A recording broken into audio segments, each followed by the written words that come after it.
سال میں ایک مرتبہ اہل ایمان کو یہ موقع میسر آتا ہے کہ وہ اللہ کے خلیل حضرت ابراہیم علیہ السلام کی سنت اور اللہ کے محبوب پیارے پیغمبر صلی اللہ علیہ وسلم کی سنت کو صاحب استطاعت لوگ اجتماعی طور پر زندہ کریں اور شان و شوکت کے ساتھ زندہ کریں، وہ سنت ہے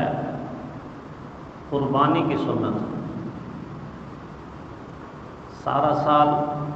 ہم اللہ کی راہ میں اگر کسی جانور کو ذبح کرتے ہیں تو ایک تو اپنی خوراک کے لیے، اپنی غذا کے لیے کہ ہم گوشت بنا رہے ہیں کھانے کے لیے، اپنی ضرورت کے لیے، اور دوسرا بعض دفعہ ہم جانور کو ذبح کرتے ہیں تو ہم کہتے ہیں ہم نے یہ صدقہ کر دیا۔ کوئی پریشانی ہے، کوئی مصیبت ہے، کوئی مشکل ہے، تو ہم اللہ کے نام پر یا تو چیزوں کا صدقہ کر دیتے ہیں، کھانے پینے کی چیزیں خرید کر صدقے کی نیت سے غرباء میں تقسیم کر دیتے ہیں، لباس تقسیم کرتے ہیں، یا پھر یہ ہے کہ بعض دفعہ جانور لے کے ذبح کرتے ہیں اور کہتے ہیں ہم اللہ کے نام پر صدقہ کرتے ہیں اور اس کا گوشت غرباء میں، فقراء میں ہم تقسیم کرتے ہیں۔ لیکن سال میں ایک ہی موقع ایسا آتا ہے کہ جس میں ہم جانور کو ذبح کرتے ہیں تو یہ کہتے ہیں ہم قربانی کر رہے ہیں، ہم قربانی کر رہے ہیں۔ پہلی بات یہ سمجھ میں آئی کہ صدقہ خیرات سارا سال ہو سکتا ہے، جانور کی قربانی سارا سال نہیں ہو سکتی۔ اس کے لیے مخصوص ایام ہیں، مخصوص دن ہیں، اور مخصوص دنوں میں مخصوص وقت ہے، وقت کا بھی پابند بنایا۔ جس طرح نماز کے لیے مجھے اور آپ کو وقت کا پابند بنایا، وقت سے پہلے پڑھیں گے تو ادا نہیں ہوگی، وقت گزار کے پڑھیں گے تو قضا ہو جائے گی۔ اسی طرح قربانی کے لیے بھی مہینہ، پھر مہینے میں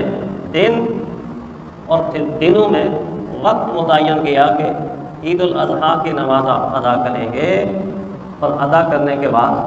آپ اپنی قربانی کے جانور کو ذبح کریں۔ پھر قربانی میں دو نقشے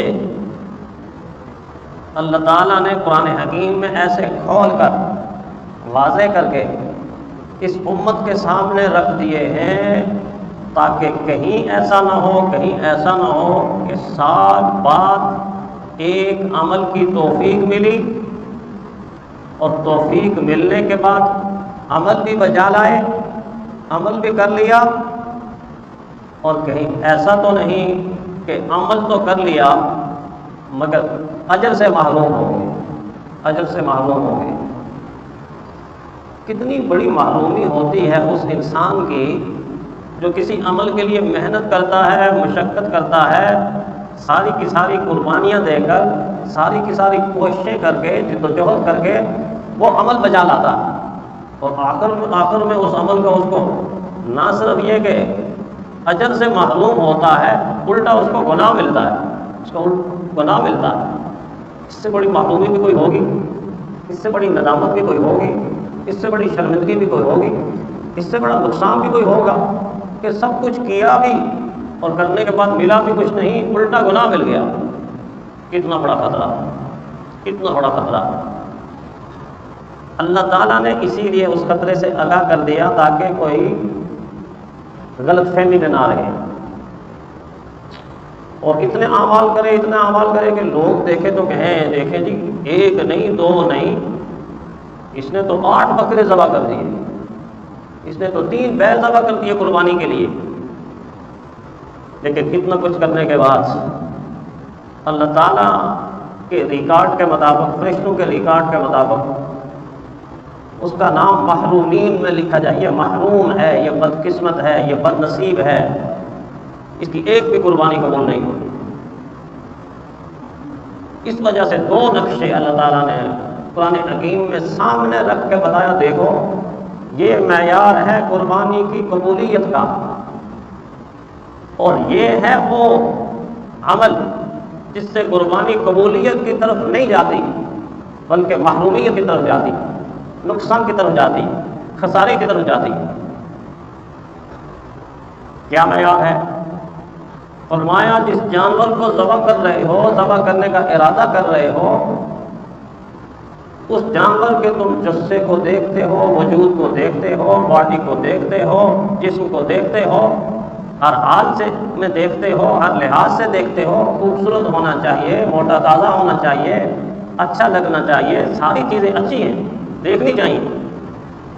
لیکن 20 مرتبہ جانور کی طرف نظر دوڑاتے ہو، ضرور دوڑاؤ، ضرور دیکھو، ایک مرتبہ جانور سے نگاہ ہٹا کے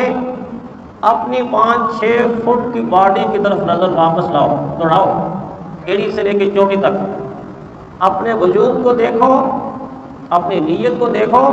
اپنے ارادے کو دیکھو، اپنے جذبے کو دیکھو، ان ساری کی ساری چیزوں کو ایک ایک کر کے چیک کرو، وگرنہ وہ قربانی جو آپ نے بڑی چاہت سے لی ہے اور بڑی امیدوں سے لی ہے، پسند کی ہے، اس قربانی کا صرف گوشت تو لوگ کھائیں گے لیکن آپ کو کچھ نہیں ملے گا، آپ کو کچھ نہیں ملے گا۔ جو رقم تم لے کے منڈی میں نکلے ہو ہاتھ میں، جو پیسہ تم لے کے نکلے ہو جانور خریدنے کے لیے، اس کو اس طرح تو گنتے ہو جو 5 10 15 20 25 30 35 گنتے کہ نہیں گنتے، لاکھ 2 لاکھ گنتے ہوئے ذرا تھوڑی سی توجہ یہ کر لو کہ قربانی کے جانور کو خریدنے کے لیے جن پیسوں کو گن گن کر لے جا رہے ہو، وہ پیسے واقعی اندر سے گواہی دیتے ہیں کہ ہمیں تم نے حلال کے طریقے سے کمایا۔ جب تم نوٹ گنو تو ایک ایک نوٹ خاموشی کی زبان میں آپ کو گواہی دے، ہاں میں حلال، ہاں میں حلال، ہاں میں حلال، ہاں میرے کمانے میں آپ کے ہاتھوں کی محنت، آپ کے ذہن کی محنت، آپ کی فکر کی محنت، آپ کے جسم کی محنت، ہاں میں وہ تمہاری کمائی ہوں کہ جس کمائی کے لیے آپ نے خون پسینہ ایک کیا، محنت کی، مشقت کی، اور محنت مشقت کے بعد مجھے حلال طریقے سے تم نے کمایا ہے، اور میرے اوپر لکھا ہوا کیا ہے، نوٹ کے اوپر کیا لکھا ہوتا ہے؟ رزق حلال عین عبادت ہے۔ یہ نوٹ مجھے اور آپ کو سمجھا رہا ہے۔ نوٹ خاموشی کی زبان پہ کہہ رہے ہوں گے کہ بڑے اچھل اچھل کے منڈی میں جا رہے ہو، اچھی بات ہے، جانا چاہیے، خوشی سے جانا چاہیے، خریدنے کے لیے جانا چاہیے۔ پہلے چیک تو کرو کہ کہیں جانور خریدنے کے لیے وہ رقم تو نہیں لے کے جا رہے کہ جس رقم کی نحوست اتنی پڑ جائے کہ تم مالک کے ہاتھ میں رقم دے دو اور اس سے بکرا خرید لو، اس سے اونٹ خرید لو، اس سے دمبا خرید لو، اور خریدنے کے بعد فرشتے اس پر مہر لگائیں۔ یہ اس انسان نے اللہ کے بنائے ہوئے حلال جانور کو حرام کر دیا، اللہ کے بنائے ہوئے جانور کو، حلال جانور کو حرام کر دیا ہے۔ منڈی میں ہی مہر لگ گئی۔ کیوں مہر لگی؟ اس لیے کہ وہ رقم لے جانے والا سارا سال تو سود کا کاروبار کرتا رہا، سارا سال تو سود کا کاروبار کر رہا ہے، اور اسی کاروبار سے نکال کر وہ رقم لے جا کے منڈی میں قربانی کا جانور خریدنا چاہتا ہے، جس قربانی کے جانور کا معیار اللہ نے وہ متعین کیا کہ ابراہیم علیہ السلام کے سامنے جنت کا دمبا پیش کیا، جنت کا دمبا، جنت کا جانور، کتنا پاکیزہ ہوگا، کتنا طیب ہوگا، کتنا صاف ستھرا ہوگا، کتنا مزکا ہوگا، اور کتنا حلال ہوگا۔ اس سے زیادہ حلال کیا ہو سکتا ہے؟ معیار دیکھو اپنے جانور کو، ادھر دیکھو ابراہیم علیہ السلام کے دمبے کو، اور کس کا بدلہ؟ بیٹے پر چھری چلانے. اصل قربانی تو جان کی قربانی. فرمایا تمہارے لیے کم تر کر دی ہے کہ سال میں ایک مرتبہ جانور کی قربانی کرو. تم جان کی قربانی اس طرح نہیں دے سکتے کہ جس طرح ابراہیم علیہ السلام کا نقشہ بنا. ہاں جان کی قربانی کو تا قیامت باقی رکھا. یہ نہیں کہ جانور کی قربانی آ گئی تو جان کی قربانی نہیں. جان کی قربانی اب بھی ہے، اس سے پہلے بھی تھی، تا قیامت ہوتی رہے گی. اب بھی غزہ کے اندر جان کی قربانیاں ہو رہی ہیں، ہو رہی ہیں، ہو رہی ہیں. بچے ہو رہے ہیں، عورتیں ہو رہی ہیں، معصوم بچیاں ہو رہی ہیں، جوان ہو رہے ہیں، بوڑھے ہو رہے ہیں، مرد ہو رہے ہیں، عورتیں ہو رہی ہیں. تا قیامت یہ جان کی قربانیاں بھی ہوتی رہیں گی، اس کو بھی باقی رکھا ہے. لیکن قرآن حکیم کی آیت میں پیارے پیغمبر صلی اللہ علیہ وسلم کو مخاطب کر کے کہا اے میرے محبوب فرما دیجئے، کہہ دیجئے، تاکہ لوگوں کے ذہن کے اندر بات بیٹھے، دل کے اندر بات بیٹھے. قل ان صلاتی و نسکی، آپ کہہ دیجئے میری نماز، میری قربانی، و محیایا میری زندگی، و مماتی میری موت، للہ رب العالمین، اللہ کے لیے، اللہ کے لیے.